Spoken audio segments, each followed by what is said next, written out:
get ready with me علشان نروح المتحف المصري. الكاميرا متظبطه ولا لا علشان الترايبود اتكسر وحاسه ان هو بيتكسر كل 3 و4. المهم سان سكرين شاهده صاحبتي جابتهولي فمبسوطه بيه. والسان سكرين بتاعي خلص فهو جه في وقته عشان رايحين المتحف. ايه بقى هنعمل ايه؟ هنروح المتحف، هنروح نزور جدي وجدتي وهنصور تيك توكس. اللي اعرفه ان هو مسموح نصور في المتاحف. ثواني يا جماعه، ممنوع مسموح نصور بالمتحف بالتليفون، بس ممنوع لو بكاميرا احترافيه، دي بيبقى لازم ليها تصريح وده في اي حته. ده اللي اعرفه على حسب القانون الجديد اللي هم عاملينه، بس انا ما عنديش اي فكره هيعملوا ايه. يعني هسأل برضو، حاولوا يا جماعه بجد لو انتوا رايحين اي حته تسألوا. يعني كنت رايحه قبل كده متحف تاني فقالك لا الفيديو لا، بس التصوير الصور العاديه فحاولوا كل متحف قبل ما تروحوه وانتوا بتدفعوا التذاكر يعني تسألوهم ايه المسموح ايه اللي مش مسموح عشان ما تقعوش في مواقف بايخه. فاهميني؟ غيرت الطرحه 50,000 مره. ده بصوا يا جماعه بتاعت عيني حمورس.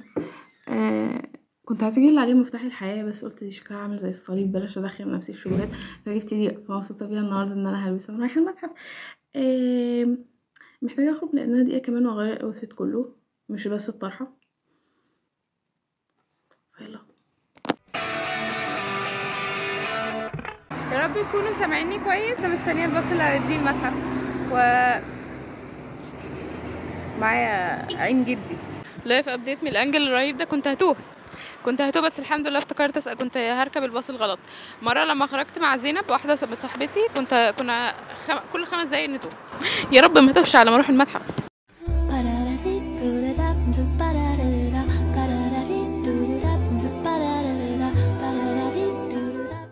انا وصلت اول المتحف وبدأ فيه اثار من بره وهول الشوارع سو نايس.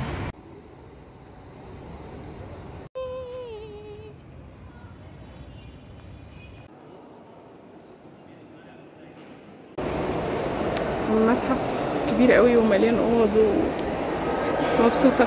المفروض واحده صاحبتي تيجي بس هي لسه ما جاتش فانا بستغل الفرصه بقى.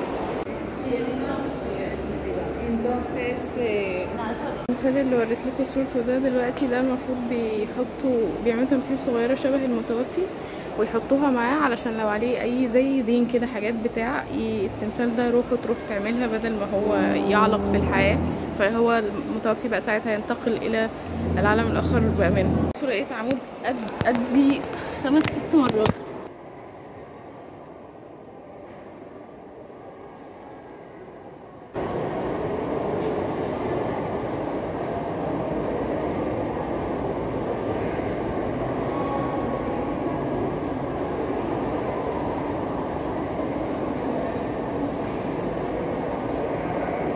والله الجماعة جت ماتشي الناس في بعض شوية. ايوه حتى لابسين نفس اللبس يعني.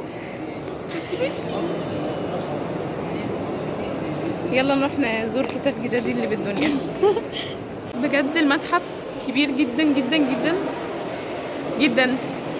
احنا عمالين نتمشى وكل شويه نلاقي حاجه جديده. تحفة اهي. انا اهي يا خبر فندم بيتعلم مني كيف بس.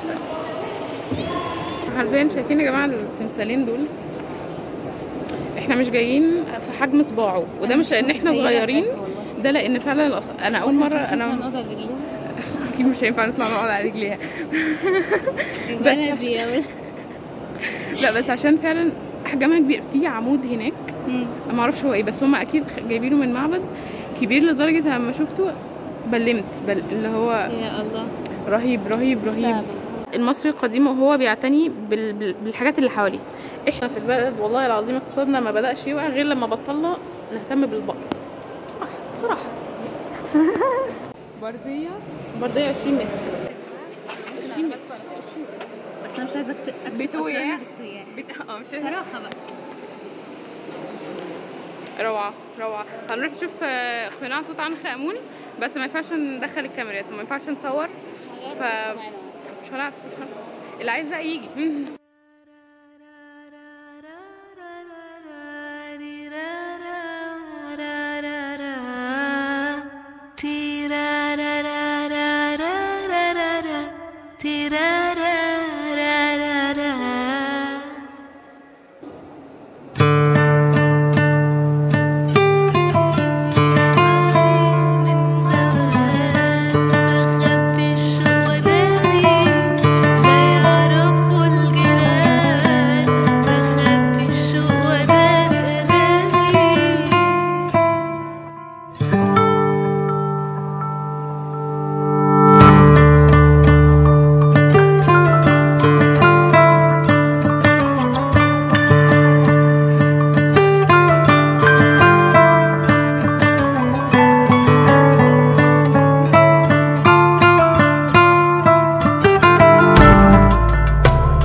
مجوهرات جدودي يا جماعه اهي. الحاجات دي بجد دلوقتي بيصنعوها ويعملوها ستانلس ستيل ويقولك بمعرفش كام.